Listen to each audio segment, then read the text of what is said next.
साथियों नमस्कार, मैं हूं आपका दोस्त कालू माली।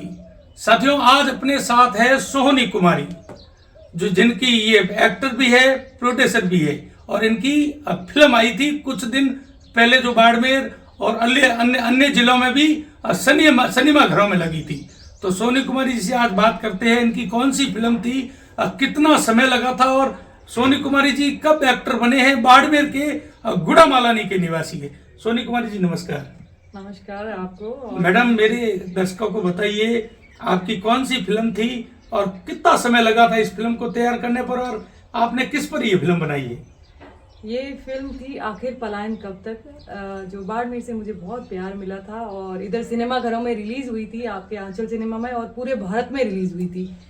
और ये फिल्म एक स्पेशल मुद्दे पे थी, एक बहुत अच्छा मुद्दा था, हमने कैप्चर किया और सत्य घटनाओं पे आधारित थी और बहुत अच्छी गई है। बहुत ही जल्दी आएगी OTT प्लेटफॉर्म पे, रिलीज़ होने वाली है, तो जब सब लोग फ़ोन में देख पाओगे आप। और फिल्म को बनाने का समय लग गया था, इसको 1 साल लग गया था। उससे पहले स्क्रिप्ट वगैरह लिखने मतलब 1-1.5 साल लग गया, तो कम से कम मिला के 2-3 साल लग गए थे इसको बनाने में। तो पूरा प्लानिंग बनता है, फिल्म 2 घंटे की बनती है, उसके पीछे बड़ा वर्क होता है। हमने बहुत मेहनत की और लोगों ने बहुत प्यार भी दिया, तो ऐसा कुछ था। इसकी शूटिंग मैडम कहाँ कहाँ हुई थी, और मुख्य इस पे क्या था, जो क्या किन मुद्दों पर आज ही आपने ये बनाई थी, एक दो मुद्दे ऐसे बताओ।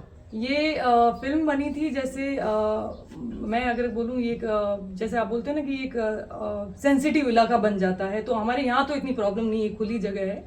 तो मैं सबके लिए ऐसा नहीं है, कोई ऐसी पर्टिकुलर किसी को टारगेट करने के लिए नहीं बनाई। हालांकि लोगों ने मेरे को थ्रेट्स दिए, बहुत सारे ऐसे धमकियाँ दी, बट ऐसी फिल्म थी नहीं। एक स्पेशल मतलब मैं कहूँगी एक लॉ पे बनी थी, जो गलत काम कर रहा है हमारे भारत में, वो बंद होना चाहिए। बहुत लोगों को उससे बॉदर हो रहा है, लोग परेशान हो रहे हैं, क्योंकि मैं ज़मीनी हकीकत लोगों से भी मिल के आई।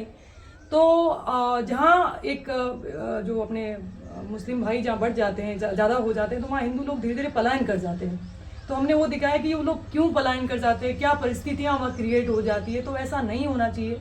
आज हम 21वीं सदी में जी रहे हैं, तो मुझे लगता है कि बहुत डेवलप होना चाहिए। हम सब साथ में भारत के एक लोग हैं और साथ मिलके रहना चाहिए, सही से रहना चाहिए, ना कि ऐसे कोई इलाके बनने चाहिए कि उस इलाके में हम नहीं जा सकते हैं या फिर आप नहीं जा सकते। तो उस पे बनी थी ये, मुंबई में, उधर बहुत समस्या है। ये कहाँ कहाँ इसकी मेन शूटिंग हुई थी।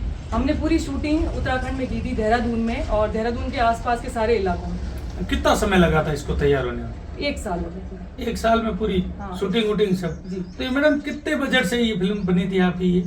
ये हमने 3 करोड़ में बना दी थी और रिलीज करते करते मतलब 6 करोड़ पहुंच गई। कलेक्शन मतलब इसमें कैसा लोगों का प्यार मिला। बहुत अच्छा आया, बहुत बढ़िया आया। हमारी फिल्म प्रॉफिट में है, खुशी की बात ये है। और आगे भी अभी जब OTT पे जाएगी तो और प्रॉफिट में, मतलब वहाँ पे भी हम अच्छे में सेल करेंगे। इस फिल्म बनाने में मेन मुख्य भूमिका किसकी रही है। मेरी, मैं कहूँगी मुख्य भूमिका, और इसमें राजेश शर्मा है, जिन्होंने बहुत बढ़िया काम किया, बहुत बड़ी बड़ी फिल्में की है, जैसे MS धोनी हो गई, तनु वेट्स मनु हो गई। उनके अच्छे किरदार है, लोग बहुत पसंद करते हैं उनको। और भी बहुत सारे कलाकार थे, उन्होंने अपनी अपनी भूमिका बहुत अच्छे से निभाई। और राजेश शर्मा की बेटी का किरदार मैंने निभाया। जिस परिवार पे ये घटना बीतती है, जो रियल घटनाओं पे आधारित है, उसमें एक जो परिवार होता है, तो उसमें राजेश शर्मा की बेटी का किरदार मैंने निभाया। राजेश शर्मा जी कौन थे, कहाँ के थे, और क्या घटना घटी थी ऐसी। राजेश शर्मा एक बहुत पुराने एक इलाके में रह रहे थे, जहाँ बहुत सारे लोग, अपने हिंदू भाई लोग रहते थे। धीरे धीरे कुछ लोग बेच के चले गए वहाँ से घर। तो वो ऐसे थे, ठेठ थे, पुश्तानी घर था कि मैं बेच के नहीं जाऊँगा, आप लोग चले गए। जैसे होता ना कि एक आबादी बढ़ती है तो आप लोग वहाँ से पलायन कर जाते हो।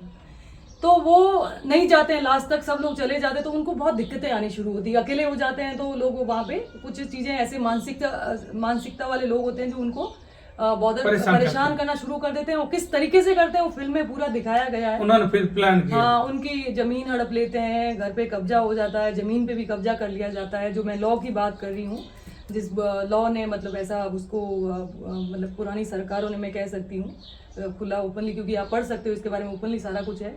तो उस लॉ के बारे में आप भी नहीं जानते हो शायद, बहुत खतरनाक लॉ है। मैं महाराष्ट्र के गांव में गई थी, वहाँ पे लोगों से मिली, तो वो लोगों की ज़मीनें हड़प ली है। कुछ लोगों को बोला कि ये जिंदा ही नहीं, मर गए। तो वो कागज़ लेके वो रो रहा था, आदमी, बूढ़ा 60 साल का आदमी, और वो बहुत सालों से बोल रहा मैं जिंदा हूँ, मेरी सुनवाई की जाए, ये ज़मीन मेरी है। लेकिन उस बोर्ड ने वहाँ पे वो अपना बोर्ड लगा दिया है कि नोटिस वो दे दिया कि भाई ये ज़मीन हमारी है, आपकी नहीं, बनना तो है ही नहीं इस दुनिया में। तो ऐसी ऐसी घटनाएं हो रही है, तो हमने कैप्चर मतलब वो दिखाया फिल्म में कि ये ऐसा नहीं होना चाहिए। मेरा ये दायित्व था कि लोगों तक पहुंचाऊं अवेयरनेस पहले इस फिल्म से, तो इस मोटिव से हमने ये फिल्म बनाई थी। मैडम आप मतलब शुरू से कहाँ के हो, मगर इस फिल्मी लाइन में आप कैसे गए? मैं हूँ गुड़ामालनी से हूँ, बाड़मेर से हूँ, और मैं 2016 में चली गई थी यहाँ से। बहुत लंबी जर्नी है मेरी, उसके बारे में हम विस्तार से कभी बात करेंगे। बहुत संघर्ष भरी लाइफ रही, आपको पता है बॉलीवुड में जाके अपने बलबूते पे फिल्म बना के रिलीज करना, ये बहुत बड़ी मतलब बात यही होती तो है। कह रहा हूँ, बाड़मेर मतलब बाड़मेर क्या राजस्थान के, जैसे जोधपुर में ऐसे बॉलीवुड में नहीं, मगर आप एकदम सीधी एंट्री कर दिया आपने। हाँ। मतलब ऐसे मैन किसकी भूमिका रही है जो आपको मैन सहयोग किया, आपका सपोर्ट किया, इतने तक आपको ऊपर तक ले आया? मेरे को किसी ने सपोर्ट नहीं किया, मेरे परिवार ने जरूर सपोर्ट किया। स्टार्टिंग में परिवार भी ना बोल देता कि वहाँ पर यहाँ से निकलो तो मतलब कि कैसे लड़की कहाँ जा रही, क्या करी। कोई बॉलीवुड के लिए सब ना ही बोलते हैं, क्योंकि इमेज वैसे क्रिएट हो रखी है। बट मैंने कोशिश की कि मेरे बाड़मेर के लोगों को नीचा ना देखना पड़े मेरी वजह से। मैंने अपनी सभ्यता में, अपनी संस्कृति में, अपने हिसाब से अच्छे से काम किया, संघर्ष किया। मैंने कुछ ऐसा नहीं किया कि जैसे आजकल जो बहुत सारी अश्लीलता जो वीडियो आती है, आपको पता ही है, लोग यहाँ पे रह के भी करने लग गए हैं।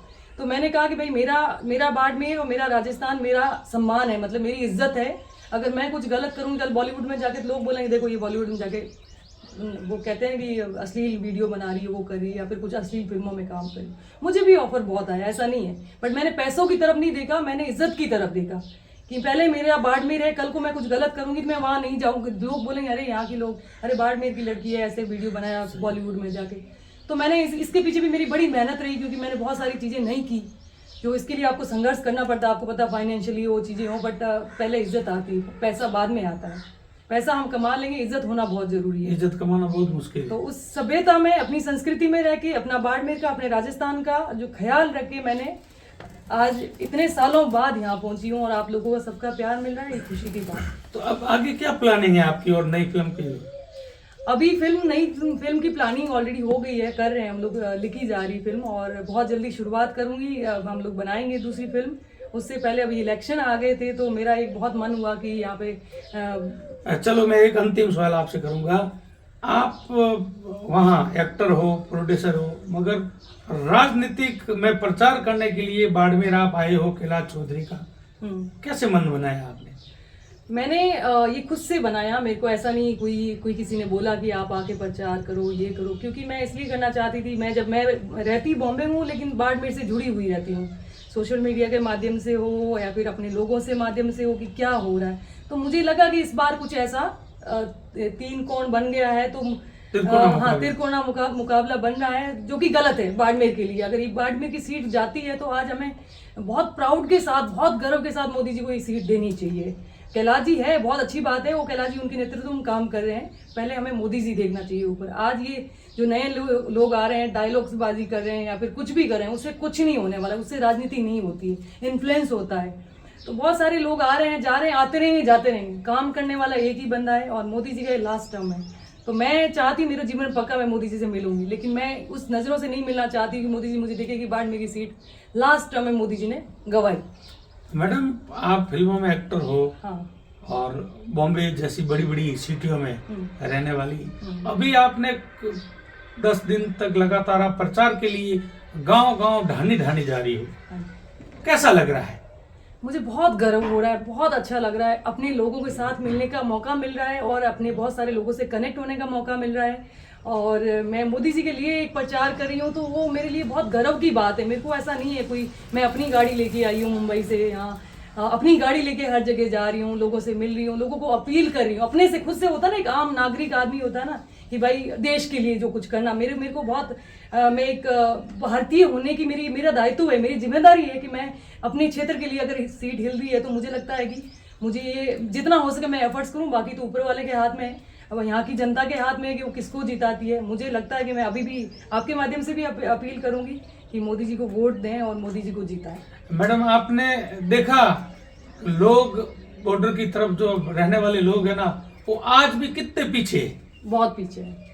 अरे मैं अपनी ही बात करूं, मेरे ही गांव में 2014 के बाद लाइट आई है, मैंने चिमनी से पढ़ाई की है। आप सोचिए, मैं तो उस जगह से निकली हुई हूँ, तभी आज मुझे लगता है मोदी जी की अहमियत समझ में आती है। तो लोगों को ये अहमियत समझ आनी चाहिए। आज आज इजीली सारी चीजें आपको मिल रही है। आप डिजिटल कर दिया मोदी जी ने पूरा भारत। आज भारत में क्या नहीं हुआ है, आज सड़कें बन गई, पानी मोदी जी का सपना है कि हर घर तक पहुंचे। आने वाले 5 साल में ये भी काम होंगे, क्योंकि मैं ऐसा नहीं है, मैं इनडायरेक्टली पॉलिटिक्स में हूँ। इनडायरेक्टली मतलब मोदी जी को मैंने 2014 से बहुत उनके बारे में रिसर्च किया है, पढ़ा है, तो इसीलिए मेरे को लगा कि मेरे को पता है, मैं लोगों तक ये बात पहुंचाऊं। क्योंकि यहाँ के लोग क्या भाव में बहुत आते हैं, अच्छा ये इसका वो चल रहा है तो उसके साथ चले जाएंगे।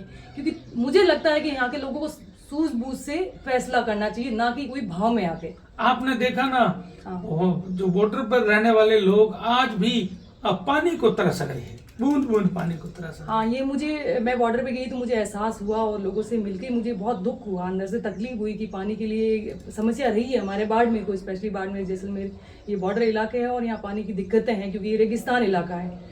बट यहाँ पानी आ सकता है, चीज़ें हो सकती है, पहले आ जाना चाहिए था, क्योंकि कुछ भी नामुमकिन कुछ नहीं है भारत में। बट ये सरकार को भी देखना चाहिए, और जैसा मोदी जी का विजन है यहाँ तक, क्योंकि यहाँ के लोकल नेताओं को भी देखना चाहिए।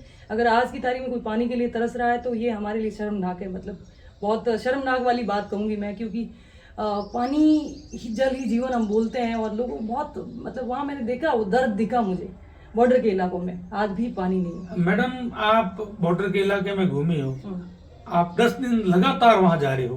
अब आपने कभी ऐसा दिमाग में लिया है कि मैं अब इन लोगों पे एक फिल्म बना दूं? हाँ, मेरा आया, मैंने नीमा राम जी से भी डिस्कस किया था, जो यहाँ पे मिली थी पहले बार, कि हम पानी पे है ना, ये पानी की जो समस्या सालों से, अभी से नहीं बहुत सालों से, इसकी और स्टडी करके रिसर्च भारत कहाँ पहुंच गया है। हाँ, और पानी की बूंद बूंद के लिए लोग आज भी वहां तरस रहे हैं। ये वैल्यू है ना, जो शहरों में रहते हैं ना, उन लोगों को पता चलने, जो पानी को ऐसे बहाते हैं। मेरे को तो पता है, मैं देखती हूँ सारी चीज़ें, तो ऐसी फिल्म मैं बनाना चाहती हूँ। मैं बहुत ही जल्दी इस पे काम करूँगी, और ऊपर वाले की कृपा रही तो इसको यहीं आके रेगिस्तान में शूट करेंगे, ओरिजिनल लोकेशन पर शूट करेंगे, और इसको हो सकता है नेटफ्लिक्स के लिए हम पूरे वर्ल्ड में रिलीज़ करें, ताकि दुनिया देखें और अपने लोग भी देखें जो शहरों में रहते हैं। भाई, आप तो बहुत सारी फैसिलिटी में रह रहे हो, लेकिन कुछ लोग हैं जो पानी के लिए, वो लोग हम ही हैं। आज भी मैडम, गर्भवती महिला 5-6 महीने 7 महीने हो, वो 2 किलोमीटर आज भी पानी घड़ा सर पर उखड़ कर, मतलब रख कर लेकर आती है।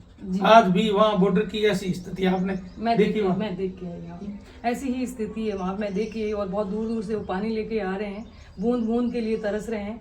इसीलिए मैं सबसे अपील करूँगी, पानी, जैसे मोदी जी ने भी अभियान चलाया है कि पानी सेव करो, पानी मत फेंको ऐसे, क्योंकि लोगों को इतनी दिक्कतें हो रही है। आपको ऐसा लग रहा है, जोधपुर संभाग, अपने संभाग के ही मंत्री, जल मंत्री है गजेंद्र सिंह शेखावत, जो भाजपा में केंद्रीय मंत्री है, उन्होंने कभी शुद्ध ली है? मुझे इसके बारे में बिल्कुल भी आइडिया नहीं है, मैंने कभी ऐसा इनके बारे में सुना नहीं। यहाँ पे कितना जल का काम हुआ है, क्योंकि मैंने पहली बार यहाँ लोकल, पहले इतने सालों बाद, 7 साल बाद मैं ऐसे लोगों से मतलब मिली हूँ, क्योंकि मैं अपनी फिल्मी दुनिया में बिजी थी, अपनी लाइफ को बनाने में बिजी थी। बॉम्बे जैसे शहर में रहती हूँ, वहाँ आपको एहसास नहीं होता, लेकिन अभी गाँव में जब जा रहे हैं तो पता चल रहा है कि लोगों की समस्या क्या है। मैं तो अभी सबसे जो देख रहे हैं, सब जो मंत्री भी देखे, उनसे भी अपील है कि वहाँ तक जाएं और बॉर्डर वाले लोगों की सुने, और वहाँ तक पानी कैसे पहुँचाया जाए वो मोदी जी से बजा के बात करें, और इस पे काम करें। काम होना चाहिए, बहुत तेज़ी से काम होना चाहिए। अभी भाजपा की सरकार बने, मैं चाहती हूँ लोग अपील करके वोट दें, और ताकि मोदी जी और अच्छे से यहाँ पे ड्यूटी लगाए लोगों की। और हालांकि मैंने देखा बीच में पाइप, लेकिन लोग बता रहे हैं वहाँ समस्या है, कुछ छोटी छोटी चोरी हो जाते हैं पाइप, वहाँ पे पाइप लगाते हैं लोग, लेके रात को भाग जाते हैं, क्योंकि ये भी समस्या है। तो इसके लिए मुझे लगता है पूरे सिस्टम के तहत वहाँ जाना पड़ेगा, क्योंकि वो खुला एरिया है, ओपन एरिया है, तो वहाँ पे तो चोर डके, तो आपको पता ही है, कहीं इतिहास रहा है, तो अभी भी वो चल रहा है। उस पर कैसे कार्रवाई की जाए, उस पर कैसे किस तरीके से उन लोगों को काम किया जाए, वो मुझे लगता है कि यहाँ के मंत्रियों को, या फिर जो भी जल मंत्री है, उनको सोचना चाहिए, उस पर काम करना चाहिए। ठीक है, तो धन्यवाद साथियों। ये मैडम है सोनी कुमारी जी, और घोड़ामालानी की है, हमारे बाड़मेर जिले के, ये जो गर्व की बात है, एक्टर और प्रोड्यूसर है। इस वीडियो को ज़्यादा से ज़्यादा साथियों एक बार शेयर कर दो। फिर मिलते हैं नए वीडियो में, तब तक दीजिए मुझे और मैडम को इजाजत। धन्यवाद। जय हिंद, जय भारत, भारत माता की जय हो।